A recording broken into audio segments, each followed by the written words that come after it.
مخصوص مثالوں کے لحاظ سے جہاں تک رابطہ پیغام رسانی کا تعلق ہے جسے میں مضموم تصور کروں گا، آپ جانتے ہیں کچھ ایسا ہے جو روحانی اندھیرا کہا جا سکتا ہے جو پس منظر میں چھپا ہے۔ یوفولوجی کی تاریخ میں کچھ بہت مشہور رابطے کے واقعات ہوئے ہیں۔ ان میں سے ایک جارج اڈامسکی نامی ایک شخص کے ساتھ ہوا۔ جارج اڈامسکی 50 کی دہائی میں اور اس کے بعد ایک خلائی مخلوق کی موجودگی سے رابطہ کرنے، زہرہ اور ان تمام مختلف سیاروں کا دورہ کرنے یا وہ نظارہ رکھنے کی وجہ سے بہت مشہور ہوا۔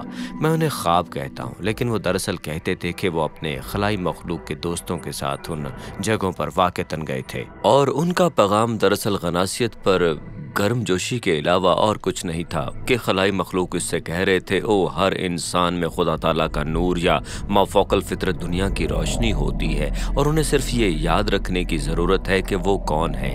انہیں روشن خیال ہونے کی ضرورت ہے، اندر سے انسانیت کی نجات اور اپنی الوہیت کو تسلیم کرنے کے بارے میں بہت عام علمی پیغام۔ غناصیت ایک بہت قدیم اور اب بھی ہے عقیدے کا نظام تھا جو ابتدائی کلیسیا کا ایک مضبوط حریف بھی تھا۔ چونکہ اس نے کتاب مقدس کی زبان کا استعمال کیا تھا، اس نے جناب مسیح کی چیزوں کو اپنی پیشکش کے حصے کے طور پر استعمال کیا کہ نجات کا کیا مطلب ہے اور دنیا کی نوعیت کیا ہے۔ غناصیت کا مختصر ویژن یہ ہے کہ سب سے دور دراز کی تاریخ میں سچا خدا تعالیٰ موجود ہے، اور اس نے خود کو دوسرے آئنز کو تخلیق کرنے کے لیے استعمال کیا، اور یہ آئن ایک ہستی تھے۔ ان میں سب ایک آئن نے سب سے بڑے معبود کی مرضی کی خلاف ورزی کی، لیکن ان ایونز میں سے ایک نے حد سے تجاوز کیا اور فیصلہ کیا کہ ٹھیک ہے، میں اپنے جیسا وجود پیدا کرنا چاہتا ہوں جیسا کہ میرے بنانے والے نے کیا تھا، اور یہ وجود صوفیہ ایک ایسی ہستی پیدا کرتا ہے جو برا اور مذموم ہے۔ یہی وہ وجود ہے جو کہ انسان کو پیدا کرتا ہے۔ یہ کتاب مقدس کا خدا تعالیٰ ہے، اور غناصیت کی کہانی میں اچھا سانپ ہے، کیونکہ سانپ وہ ہے جو انسانوں کے پاس آتا ہے اور کہتا ہے ارے آپ لوگوں کو واقعی احساس نہیں ہے کہ یہاں کیا ہو رہا ہے، یا کیا خدا تعالیٰ نے واقعی کہا تھا، کیا تمہارے بنانے والے نے واقعی کہا تھا۔ ایک بار پھر برا آدمی یہ یا وہ، اور اس طرح سانپ کو انسانوں کی اس فطرت سے روح شناس کرانے کی کوشش کے طور پر دیکھا جاتا ہے کہ وہ کون ہے۔ ان میں الوہیت کی ایک چھوٹی سی چنگاری ہے۔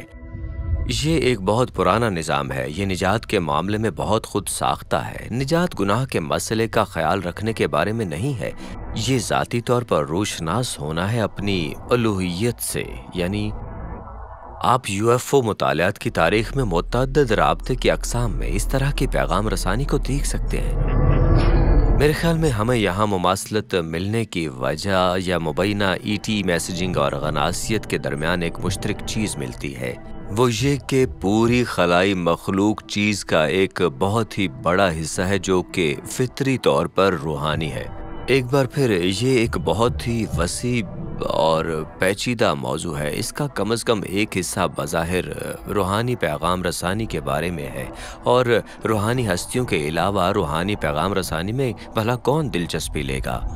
لہٰذا آپ کے پاس خدا تعالیٰ کے حریف ہیں جن کے پاس انسانیت کو سچائی سے دور کرنے کے لیے اپنی طرح کا ایک پیغام ہے، اور ایک بار پھر خیالات کے ایک مخصوص سیٹ کا استعمال کرنا بہت ہی آسان ہے، لیکن یہاں ہم 20ویں صدی میں ان رابطے کے واقعات کے ساتھ ہیں، اور اس لیے میں یوفولوجی کے اس حصے کو اصل میں ذہین شیطانی مخلوق کے طور پر دیکھتا ہوں۔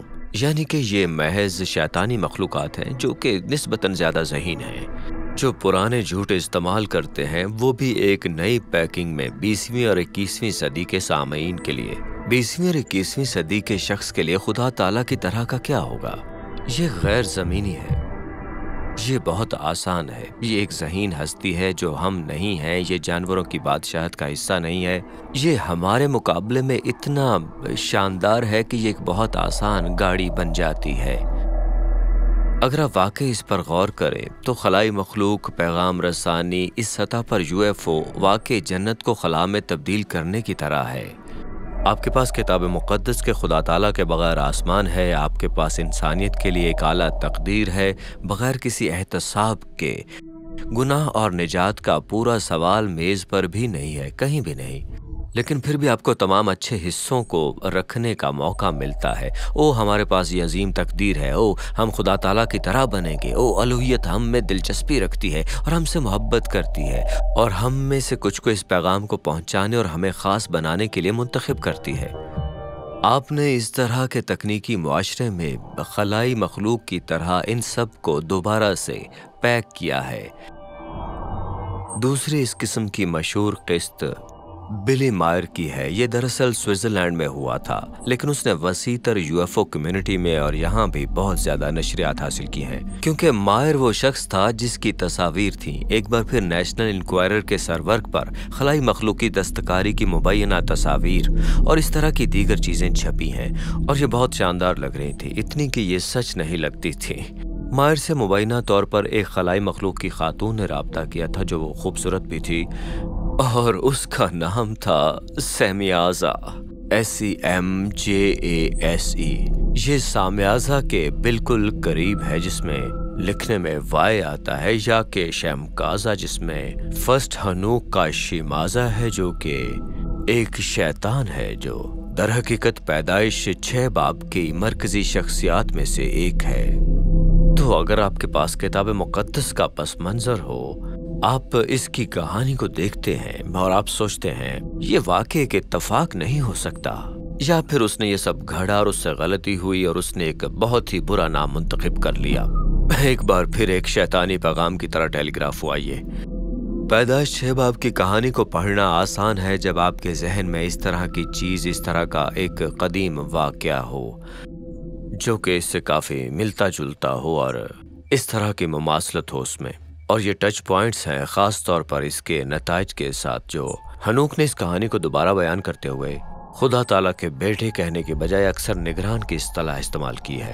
اب یہ لفظ صحیفہ حضرت دانیل کی ہی کتاب میں اپنا راستہ تلاش کرتا ہے۔ صحیفہ حضرت دانیل میں باب 4 میں یہ 3 یا 4 بار آتا ہے۔ یہ صرف محتاط لوگوں یا ممکنہ طور پر ان لوگوں سے مراد ہے جو سوتے نہیں، ان میں اچھے لوگ ہیں اور سرکش لوگ بھی ہیں۔ صحیفہ حضرت دانیل 4 باب میں اچھے لوگ ہیں، چوکیدار اور ایک مقدس شخص نیچے آتا ہے اور نبوکدنضر سے کہتا ہے تم تھوڑی دیر کے لیے پاگل ہو جاؤ گے، اور ہم دراصل اس باب میں یہ معلوم کرتے ہیں کہ آپ کے غرور کی وجہ سے آپ پر یہ سزا آیت 13 میں دیکھنے والوں کے حکم سے کثرت سے نقل کی گئی ہے۔ کچھ آیات بعد اسے الہی حکم بھی کہا جاتا ہے، لہٰذا ایسا نہیں ہے کہ آپ کے ارد گرد فرشتوں کا ایک گروہ دوڑ رہا ہے اور کہہ رہا کہ ارے چلو نیچے جا کر نبوکدنضر کو بتانے جاؤ، اس کے ساتھ ایسا ہو رہا ہے، ہمیں اختیار مل جائے۔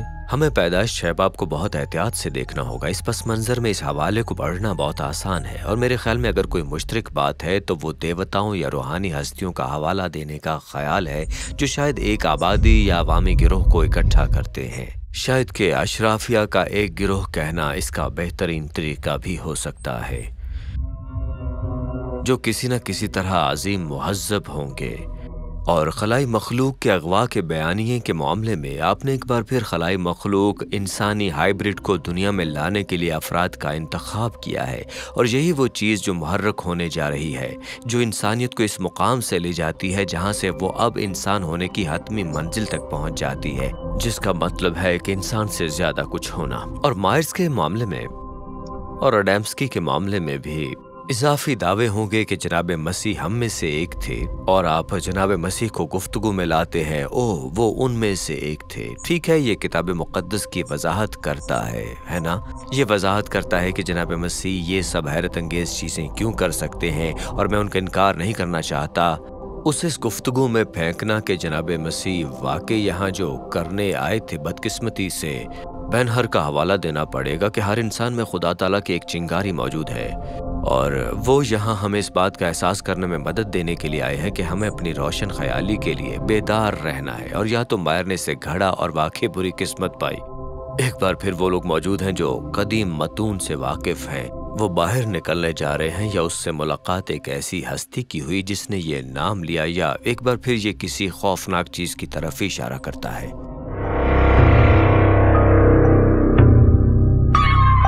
تو ان کہانیوں کا کیا جو ہم قدیم خلائی مخلوق کے بارے میں سنتے ہیں؟ کیا قدیم خلائی مخلوقات نے واقعی ہمیں یہاں رکھا تھا؟ کیا وہ واقعی ہمارے خالق ہیں؟ کیا انہوں نے ہمیں ٹیکنالوجی دی ہے جو آج ہمارے پاس موجود ہے، یا تو اب یا قدیم دور میں؟ کیا کتاب مقدس یا اور کوئی قدیم متن خلائی مخلوق کی وضاحت کرتا ہے؟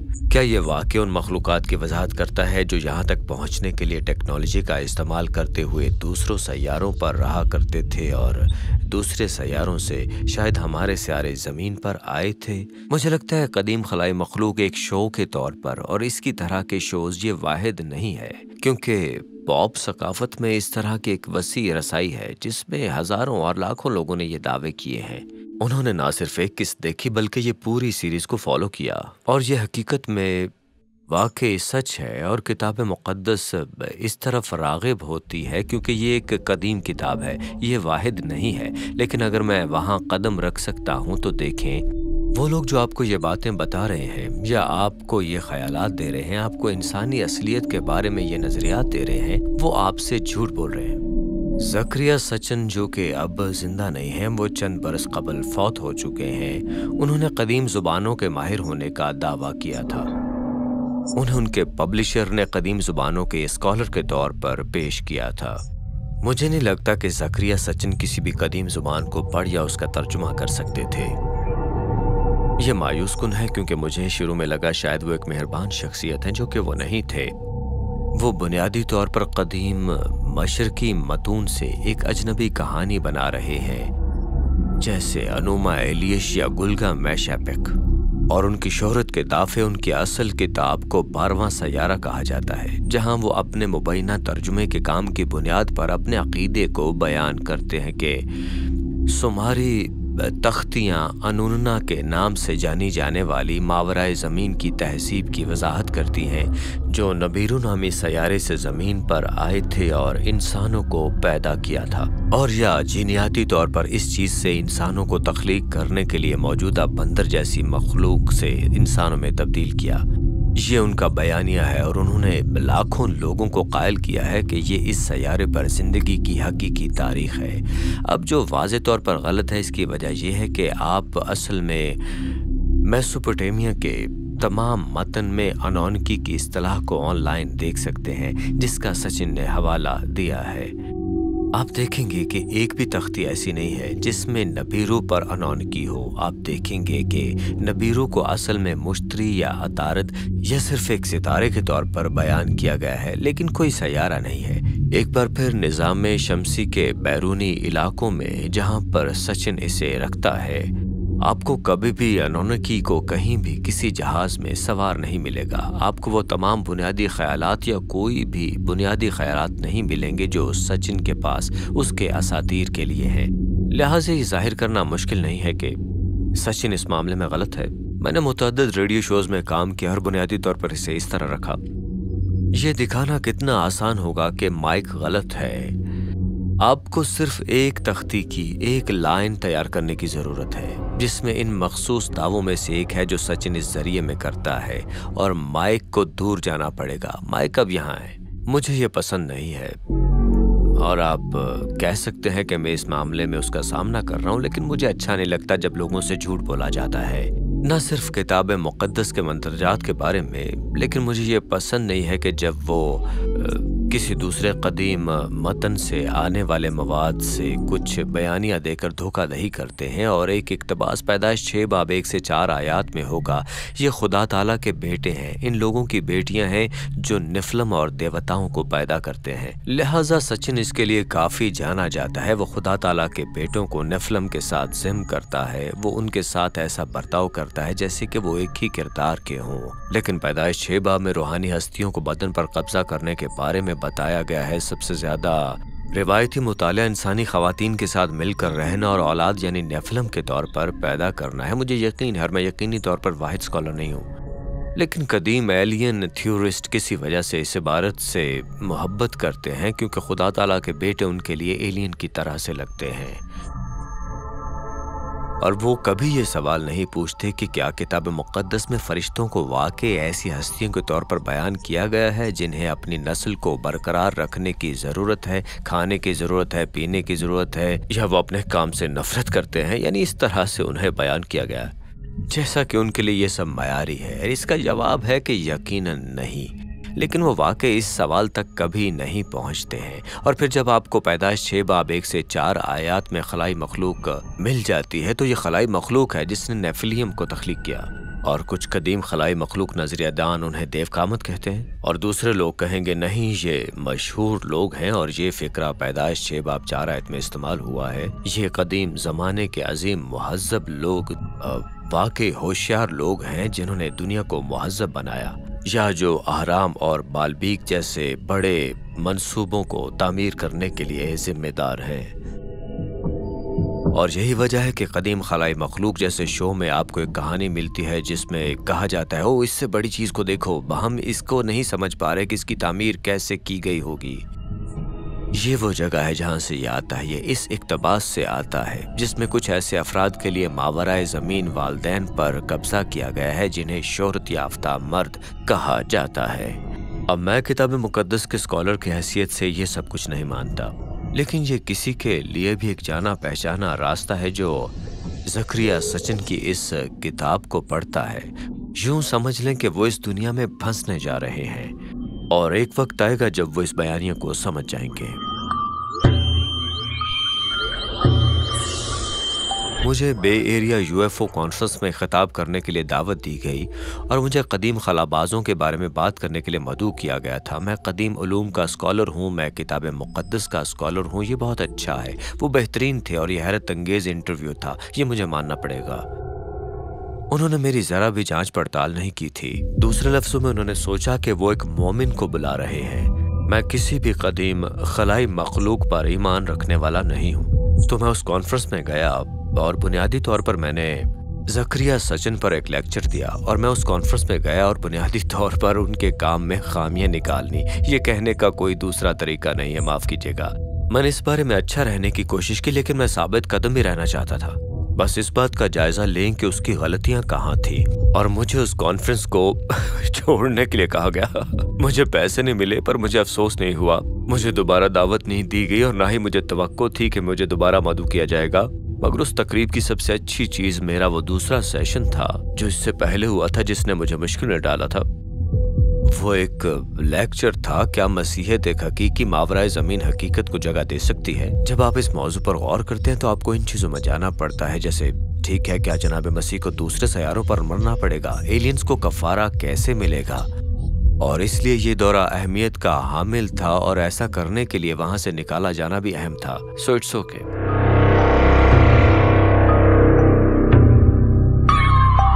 جس طرح سے زیادہ تر مسیحیوں کو شیطانوں کے بارے میں سوچنا سکھایا گیا ہے، اس کی وجہ سے وہاں فرشتے ہیں، شیاطین ہیں اور پھر خدا تعالیٰ ہیں، تو یہ روحانی دنیا ہے، اور مجھے سن کر آپ کو کچھ الجھن ہوتی ہوگی۔ آپ کے پاس دراصل باغیوں کے متعدد مختلف گروہ ہیں۔ شروع میں آپ کے پاس ذہین ہستیاں تھیں جنہیں اس نے پیدا کیا تھا، جو روحانی دنیا میں رہتے ہیں، اور پھر انسان ہے، ٹھیک ہے، ذہین مخلوق جو زمینی دنیا میں رہتے ہیں۔ یہ ٹھیک ہے جب تک کہ آپ جانتے ہیں، ہم بات چیت نہیں کرتے ہیں۔ پیدائش 3 باب میں ہم ابتدائی بغاوت کو دیکھتے ہیں، تو ہمارے پاس شیطان کی شکل ہے، یہ ایک باغی ہے۔ پیدائش 6 باب میں ہمارے پاس ایک اور گروہ ہے، یہ گروہ یا تو میسوپوٹیمیا یا کتاب مقدس یا یہودی روایات کے مطابق وہاں کے مجرم فریقوں کو آخر تک گڑھے میں بھیج دیتا ہے۔ یہ ایک تاریخی فیصلہ ہے۔ تو یہ ایک دوسرا گروہ ہے۔ ایک تیسرا گروہ ہے جو ہم بابل کے واقعے سے حاصل کرتے ہیں، استثناء 32 باب 8 سے 9 آیات، جب خدا تعالیٰ قوموں کو تقسیم کرتے ہیں اور انہیں خدا تعالیٰ کے دوسرے بیٹوں کے حوالے کرتے ہیں، پھر وہ فسادی ہو جاتے ہیں۔ خدا تعالیٰ بابل کی قوموں کو چھوڑ دیتے ہیں اور وہ کہتے ہیں کہ اسرائیل اب میرا حصہ بننے جا رہا ہے، حضرت یعقوب میرا وارث بننے والا ہے، اور اسی لیے وہ حضرت ابراہیم کو پکارتے ہیں اور اپنے لیے ایک نئی قوم اسرائیل بناتے ہیں۔ یہی وجہ ہے کہ کتاب مقدس کے باقی حصوں میں خداوند تعالیٰ قوموں کے معبودوں کے خلاف اور اسرائیل ان قوموں کے خلاف ہے۔ خدا تعالیٰ کے بیٹے جو دوسری قوموں کو تفویض کیے گئے ہیں، یہ کتاب مقدس کی وضاحت ہے کہ ان قوموں کو اپنے گروہ کیوں ملے۔ ہم زبور شریف 82 باب میں پڑھتے ہیں کہ وہ بدعنوان ہو گئے ہیں، اپنی تاریخ کے کسی مرحلے پر وہ ناکام ہو جاتے ہیں، وہ قوموں پر اس طرح حکمرانی نہیں کرتے جس طرح خدا تعالیٰ ان سے چاہتا ہے۔ وہ جیل میں نہیں ہے، پیدائش 6 باب والے ہیں۔ شیطانوں کے بارے میں کیا ہے؟ اگر آپ پہلی صدی کی کسی یہودی سے پوچھیں کہ شیطان کہاں سے آتے ہیں تو ان کے پاس ایک فوری جواب ہوگا۔ اگر آپ کسی مسیحی سے پوچھتے ہیں تو وہ کہے گا مجھے نہیں پتا کیونکہ کتاب مقدس نہیں بتاتی۔ اصل میں ایسا نہیں ہے۔ یہودی کہے گا یقیناً ہم جانتے ہیں کہ شیاطین کہاں سے آتے ہیں، وہ مردہ نفیلین کی بے روحیں ہیں۔ یہ ہمارے کانوں کو بہت عجیب لگتا ہے۔ یہ وہ نہیں ہے جو آپ گرجا گھر میں سنتے ہیں، یہ وہ بھی نہیں ہے جو کہ آپ کسی مدرسے میں سنتے ہیں، لیکن کتاب مقدس میں اس کے اشارے موجود ہیں۔ صحیفہ حضرت یسایہ 14 اور 26 باب میں، صحیفہ حضرت ایوب 26 باب 5 آیت میں۔ یہ وہ 3 اقتباسات ہیں جن میں مرنے والوں کے دائرے میں رفائیم، جسے ہم جہنم سمجھتے ہیں۔ اب یہ آپ کو ایک بار پھر بتاتا ہے کہ ایک یہودی کو یہ خیال آخر کہاں سے آیا ہوگا۔ بس چونکہ وہ مافوق الفطرت ہستی اور زمینی وجود کا حصہ تھے، تو جب آپ نے کسی کو قتل کیا تو یہ ایک بغاوت کا عمل تھا۔ ایک بار پھر کیونکہ وہ مخلوق تو ہیں، کتاب مقدس کی سوچ میں ان کی روح جیسا کہ وہ تھی، جو انسانی روح نہیں ہے، یہ جہنم میں جاتا ہے۔ یہ وہ جگہ ہے جہاں انہیں سزا دی جاتی ہے، انہیں ان کے باپ دادا جیسی سزا ملتی ہے۔ اب حضرت پطرس اور یہودا، حضرت پطرس کا دوسرا خط اور یہودا میں خاص طور پر کہا گیا ہے کہ جن فرشتوں نے گناہ کیا وہ تاریکی کی زنجیروں میں جکڑے ہوئے ہیں، وہ کھائی میں قید ہیں۔ کتاب مقدس میں کوئی دوسرا گناہ نہیں ہے۔ فرشتے تکثیری۔ آپ سوال کا جواب دینے کے لیے اشارہ کر سکتے ہیں حضرت پطرس اور یہودا کس بارے بات کر رہے ہیں۔ پیدائش 6 باب کے علاوہ کوئی دوسرا امکان نہیں ہے۔ اس لیے بہت سے لوگ سوچتے ہیں کہ تخلیق سے پہلے یہ بہت بڑی بغاوت ہوئی تھی اور شیطان زمین پر قابض تھا، اور پھر اس نے بغاوت کی اور پھر وہ برا ہو گیا، پھر وہ عدن کے باغ میں چلا گیا۔ حضرت آدم اور بی بی حوا، انہیں پہلے شیطانی بغاوت کے بارے میں یہ پورا خیال آپ کو کتاب مقدس کی کسی بھی آیت میں ایسا نہیں ملے گا، لیکن یہ مسیحی روایت کا حصہ ہے جو کہ گزر چکی ہے۔ مجھے ذاتی طور پر لگتا ہے یہ ملٹن کی پیراڈائز لاسٹ سے آیا ہے، جو ایک عظیم پیورٹن کتاب ہے، پر آپ کو کتاب مقدس میں ایک بھی اقتباس ایسا نہیں ملے گا۔ قریب ترین چیز جو آپ کو ملتی ہے وہ ہے مکاشفہ 12 باب، مائیکل فرشتوں میں سے تیسرا۔ لیکن اگر آپ مکاشفہ 12 باب کو پڑھیں تو یہ کہانی مسیحا کی پہلی آمد کے ساتھ جڑی ہوئی ہے، نہ کہ باغ عدن کے ساتھ، نہ ہی عدن سے پہلے کی کوئی چیز۔ تو کتاب مقدس میں کوئی بھی دوسری ایسی چیز نہیں ہے جو کہ اس بارے میں ہو جس سے آپ حضرت پطرس اور حضرت یہودا کی اس بات کی وضاحت کر سکیں۔ جہاں تک فرشتے ہیں جنہوں نے دوزخ میں گناہ کیا تھا، اور یہ واقع مسیحیت میں ہماری فرشتہ روایت کا حصہ ہے، لیکن اس میں ان میں سے کچھ بیرونی عناصر بھی شامل ہیں۔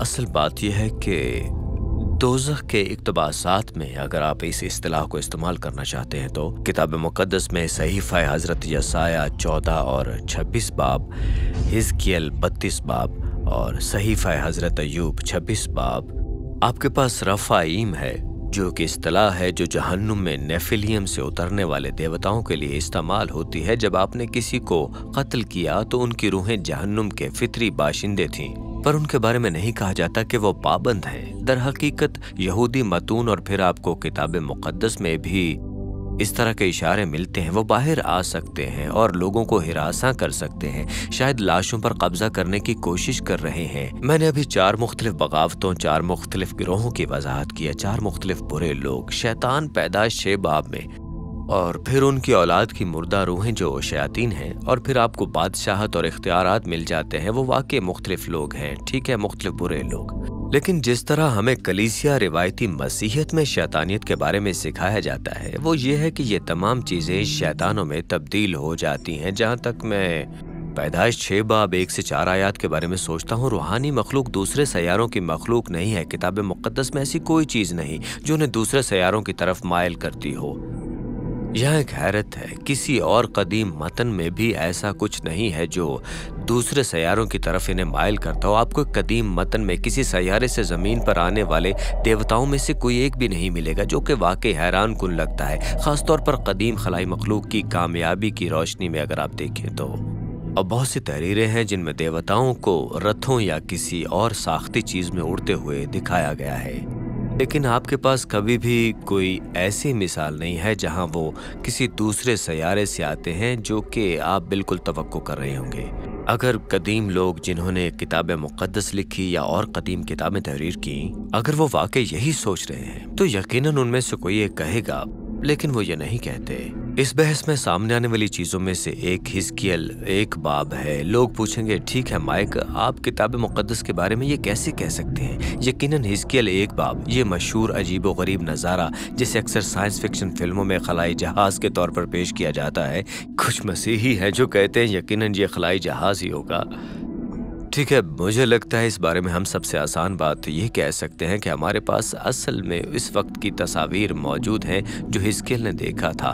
ہمیں اندازہ لگانے کی ضرورت نہیں ہے، ہمارے پاس اصل میں اس کی تصاویر ہیں جو حزقیل نے دیکھی ہیں، اور اس طرح کی باتیں لوگوں کو لے جاتی ہیں جیسے کہ اس وقت ان کے پاس کیمرے نہیں تھے، تو انہوں نے مجسمہ سازی کی، انہوں نے اس طرح کے کام کیے، اور وضاحت کا ہر عنصر، پہیوں کے اندر پہیے، ایک پلیٹ فارم کے نیچے 4 کروبیوں، 4 چہرے مختلف سمتوں میں رخ کرتے ہیں، ان کے اوپر آپ کے پاس ایک گول چپٹی تخت کی سٹیج ہے جس کے اوپر دیوتا یا بادشاہ کے لیے تخت ہے۔ اس تفصیل کا ہر عنصر بابل کی آئیکونوگرافی یا فونتیائی آئیکونوگرافی اور کچھ معاملات میں کنانی آئیکونوگرافی سے پایا اور جانا جاتا ہے، جن سے ہمیں بہت ساری چیزیں واضح نظر آتی ہیں۔ تو یہ ساری آئیکونوگرافیز کافی اہم ہیں، پر بابل کی چیزیں سب سے اہم کیوں ہیں؟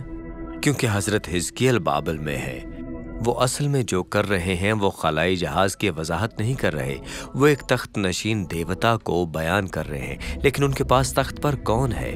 ان کے پاس تخت پر اسرائیل کے خدا تعالیٰ ہیں، جو اسرائیل اور بابل دونوں کے لوگ سمجھیں گے کہ یہ اسرائیلیوں کے خدا تعالیٰ ہیں، جو وقت اور جگہ، کائنات، آسمان، تاریخ کے بہاؤ، یہ سب کچھ کنٹرول کرتے ہیں۔ اور آپ کہتے ہیں، آپ اسے ان اصطلاحات میں کیوں کہتے ہیں؟ یہ کروبیوں کی وجہ سے ہے، اس کی وجہ وہ کروبیاں ہیں۔ یہ کوئی حادثہ نہیں ہے کہ کروبیوں کے 4 چہرے بابل میں راشی کے 4 بنیادی نکات کی علامتی تصاویر ہیں۔ یہاں جو بیان کیا جا رہا ہے وہ یہ ہے کہ دیوتا کون ہے۔ سوال یہ ہے کہ وہ دیوتا کون ہے جو وقت کے بہاؤ کو کنٹرول کرتا ہے، اس کا ذمہ دار آسمانی تخت پر کون موجود ہے؟ یہ بابل کا مردوک نہیں ہے، یہ اسرائیل کے خدا تعالیٰ ہیں۔ اور اسی لیے دریائے چبار کے کنارے بیٹھے قیدیوں کے لیے حزقیل کا پیغام ہے کہ ہاں، آپ بری جگہ پر ہیں، ہاں، نبوکد نظر نے ابھی آپ کو فتح کیا ہے، اور آپ سوچ سکتے ہیں کہ ماردوک نے ہمارے خدا تعالیٰ کو فتح کر لیا ہے، لیکن اس نے ایسا نہیں کیا ہے، کیونکہ خدا تعالیٰ آپ کے یہاں ہونے کے لیے ذمہ دار ہیں، اور وہ جانتے ہیں، حکم دیتے ہیں اور ہدایت کرتے ہیں کہ تاریخ اس مقام سے آگے کس طرح سے چلے گی۔ پیدائش 6 باب 1 سے 4 آیات میں میسوپوٹیمیا کا سیاق و سباق ہے، یہ اپکلو کی کہانی ہے، اور اگر آپ جاننا چاہتے ہیں یہ کہانی کیا ہے تو آپ اندھے کی سلطنت حاصل کر سکتے ہیں اور اسے پڑھ سکتے ہیں، لیکن بنیادی طور پر مختصر میں یہ یہاں ہے۔ سیلاب سے پہلے ایسے دیوتا تھے جنہوں نے انسانوں کو تہذیب پیدا کرنے میں مدد کی، اور میسوپوٹیمیا میں کچھ اعلیٰ درجے کے دیوتا لوگوں کو پسند نہیں کرتے تھے۔ انہوں نے سیلاب کے ساتھ ان کا صفایا کرنے کا فیصلہ کیا۔ ٹھیک ہے، وہ لوگ جو انسانوں کو پسند کرتے تھے اور کہتے تھے اوہ ٹھیک ہے، ہم نے ان لوگوں کی مدد کرنے میں دیر کی، پر یہ غلط تھا، اب ہم کیا کریں؟ ہاں، سمجھ آ گئی، ہم ان میں سے چند کے ساتھ میل جول کریں گے، اور پھر جو ہم جانتے ہیں، اب ان میں سے جو بچے پیدا ہوں گے وہ ہماری طرح بہت ذہین و فطین ہوں گے، اور اس طرح ہمارا علم سیلاب سے بچ جائے گا۔ ہم یہ یقینی بنائیں گے کہ ان میں سے کچھ بچ نکلیں، اور ہمارے بچے، ہماری براہ راست اولاد اس کا حصہ ہوں گے، اور انسانیت کو بچایا جائے گا۔ تو یہ تھی میسوپوٹیمیا کی کہانی۔ جو لوگ ایسا کرتے ہیں وہ ہیرو ہیں۔ اب اونچے دیوتا اسے دیکھتے ہیں اور کہتے ہیں ہم نے یہ منصوبہ نہیں بنایا تھا، اور وہ ان دیوتاؤں کو ہمیشہ کے لیے گڑھے میں بھیج دیتے ہیں جو مدد کرتے ہیں، یہ کتنا ہی لمبا کیوں نہ ہو۔ اب کتاب مقدس کی کہانی اس کو جھٹلاتی ہے اور کہتی ہے دیکھو یہ آسمان اور زمین کی زیادتی ہے، ایسا کبھی نہیں ہونا چاہیے تھا، یہ اچھی بات نہیں ہے، یہ برا ہے، عجیب ہے، کیونکہ انسان اس علم کو بہتر گنہگار بننے، زیادہ خود کو تباہ کرنے کے لیے استعمال کریں گے، یعنی اس میں انسانوں کی تباہی ہی ہے۔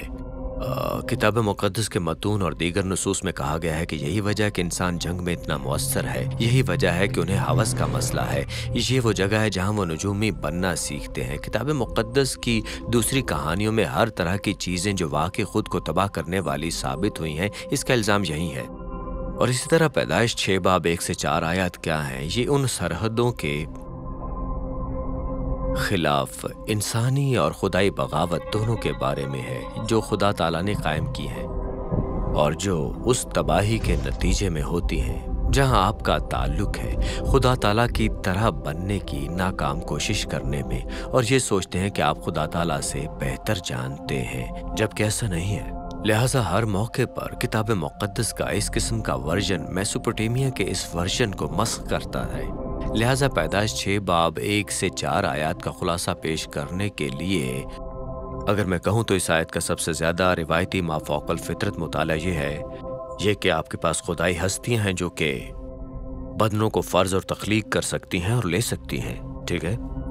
اور جب وہ بدن میں ظاہر ہوتی ہیں جیسا کہ وہ دوسرے اقتباسات میں ہوتی ہیں تو گوشت وہی کر سکتا ہے جو وہ کرتا ہے، تو وہ جان بوجھ کر اپنی آبادیوں کو بڑھانے کی کوشش کرتے ہیں یہ سوچ کر کہ شاید وہ بہتر کر سکتے ہیں، یا کیونکہ دنیا پیدائش 6 باب میں بہت ہی بری جگہ ہے۔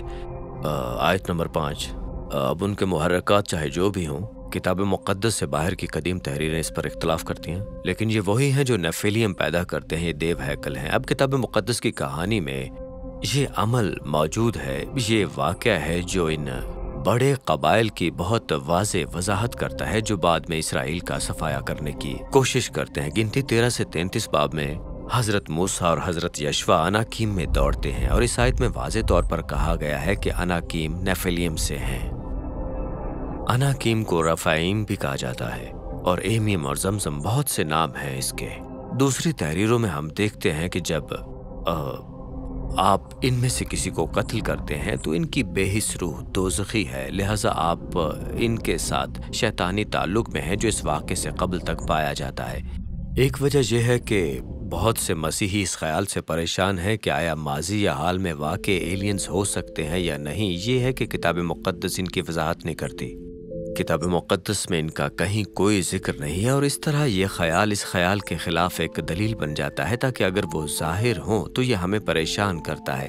ہماری کتاب مقدس منظر سے پرے چلی جاتی ہے کیونکہ کتاب مقدس نے اس بارے میں کچھ بھی نہیں کہا، لہٰذا وہ یہ موقف اختیار کریں گے کہ کتاب مقدس میں عدم موجودگی کی وجہ سے یہ سچ نہیں ہے۔ یہ کمزور دلیل ہے کیونکہ کتاب مقدس میں بہت سی چیزیں نہیں ہیں، جیسے کہ گاڑیاں یا مائکرو ویو یا ٹوائلٹ پیپر وغیرہ۔ بہت سی چیزیں ہیں جن کا کتاب مقدس میں ذکر نہیں، لیکن ہم جانتے ہیں کہ وہ حقیقی ہیں۔ ایک اور چیز خدا تعالیٰ کی تشبیہ ہے۔ اگر خلائی مخلوق ہے تو انسانیت اب انوکھی مخلوق نہیں رہی ہے۔ اب جب میں چیزوں کو اس طرح سے رکھتا ہوں تو آپ ابھی سے بتا سکتے ہیں کہ لوگ انسانی انفرادیت اور خدا تعالیٰ کی شبیہ کو ایک خاص طریقے سے سمجھنے کے لیے ایک بہت ہی خاص نظریہ رکھتے ہیں، وہ اسے ذہانت سے تشبیہ دیتے ہیں۔ خدا تعالیٰ کی شبیہ کو کوئی خاص صفت بنانا ایک غلطی ہے، کیونکہ تمام انسان اپنی نشوونما کے تمام مراحل میں، چاہے وہ پیدائش سے پہلے ہوں یا بڑھاپے میں، کچھ ایسی خصوصیات نہیں رکھتے ہیں جو تاریخی طور پر ان کی ملکیت ہیں یا یہاں تک کہ یکساں طور پر کسی تصویر میں شناخت کی جا سکتی ہوں۔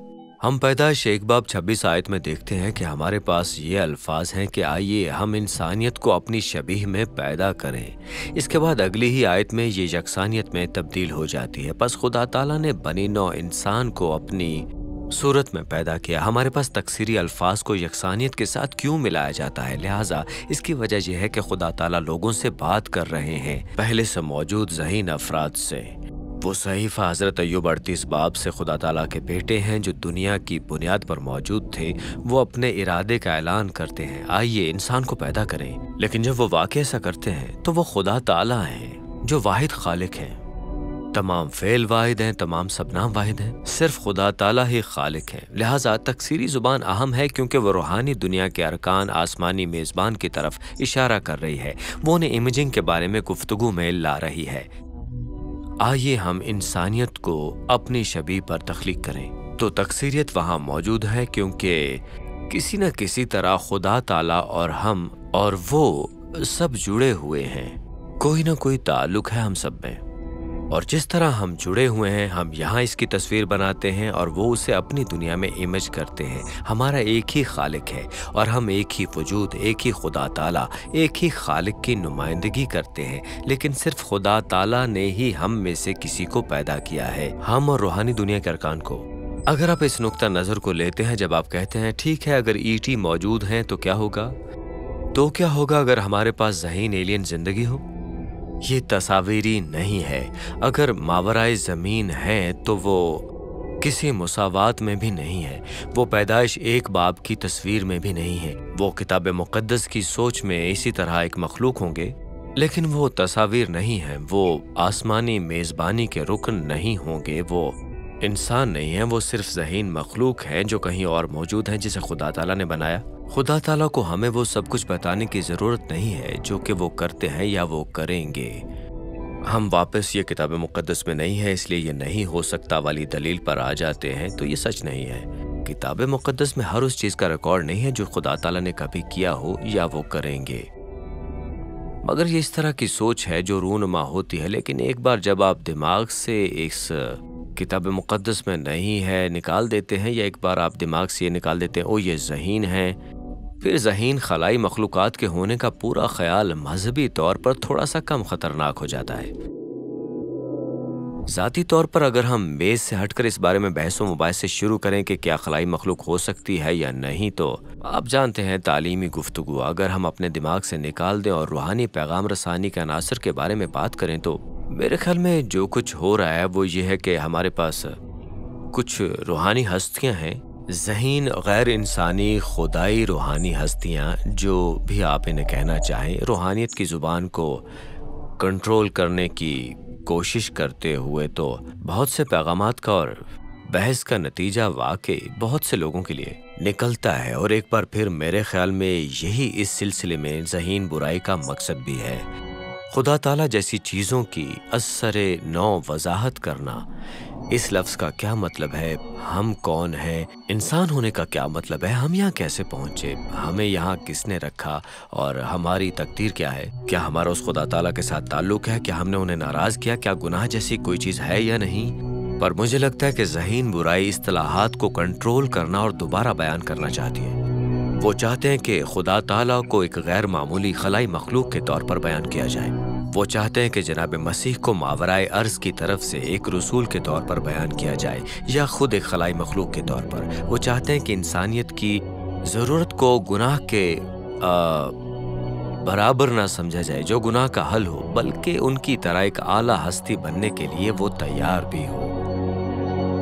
اس کے بارے میں سوچیں، اگر کاش آپ کے پاس وہی الفاظ ہوتے جو ہم مذہبی گفتگو میں استعمال کرتے ہیں، خدا تعالیٰ، جناب مسیح، نجات، انسانیت، تقدیر، عظمت، آسمان، یہ سب چیزیں، مگر ان تمام چیزوں کے مختلف معنی تھے جو خود کو اس پورے ماورائے زمین سوال سے جوڑتے ہیں۔ تو اندازہ کریں، آپ اپنی کتاب مقدس رکھ سکتے ہیں، ہم کسی بھی لفظ کو تبدیل نہیں کرتے ہیں، مگر لفظوں کا مطلب وہ ایک مختلف چیز ہے۔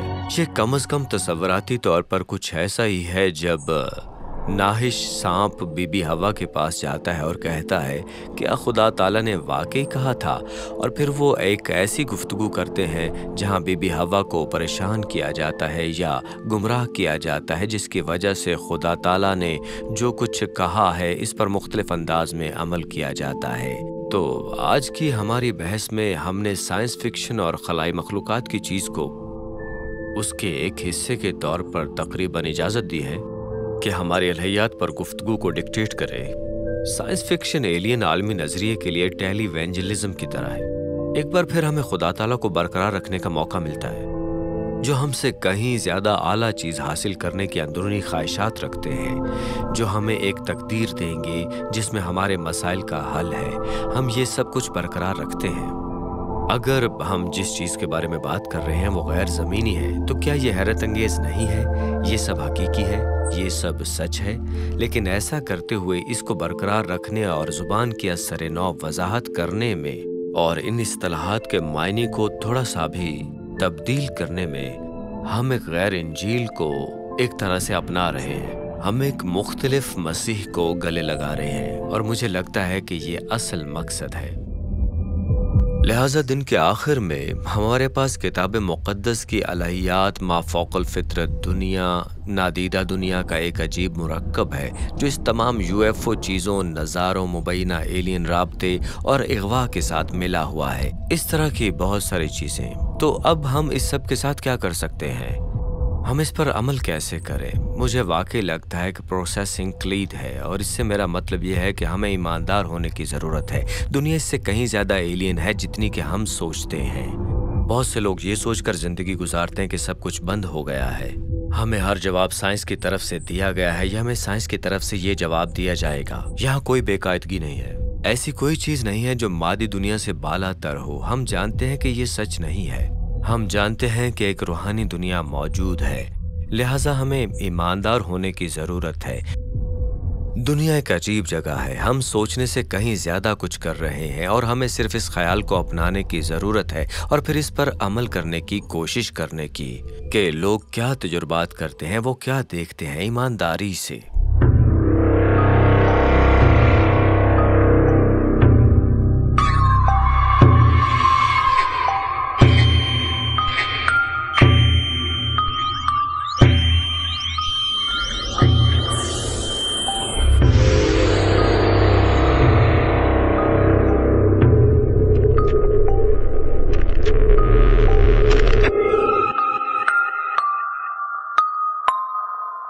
عزیز ناظرین، اس ویڈیو کو دیکھنے کے بعد اگر آپ انجیل شریف کا مفت نسخہ حاصل کرنا چاہتے ہیں تو ہمیں اپنا مکمل پتہ بما موبائل فون کے ارسال کر دیں۔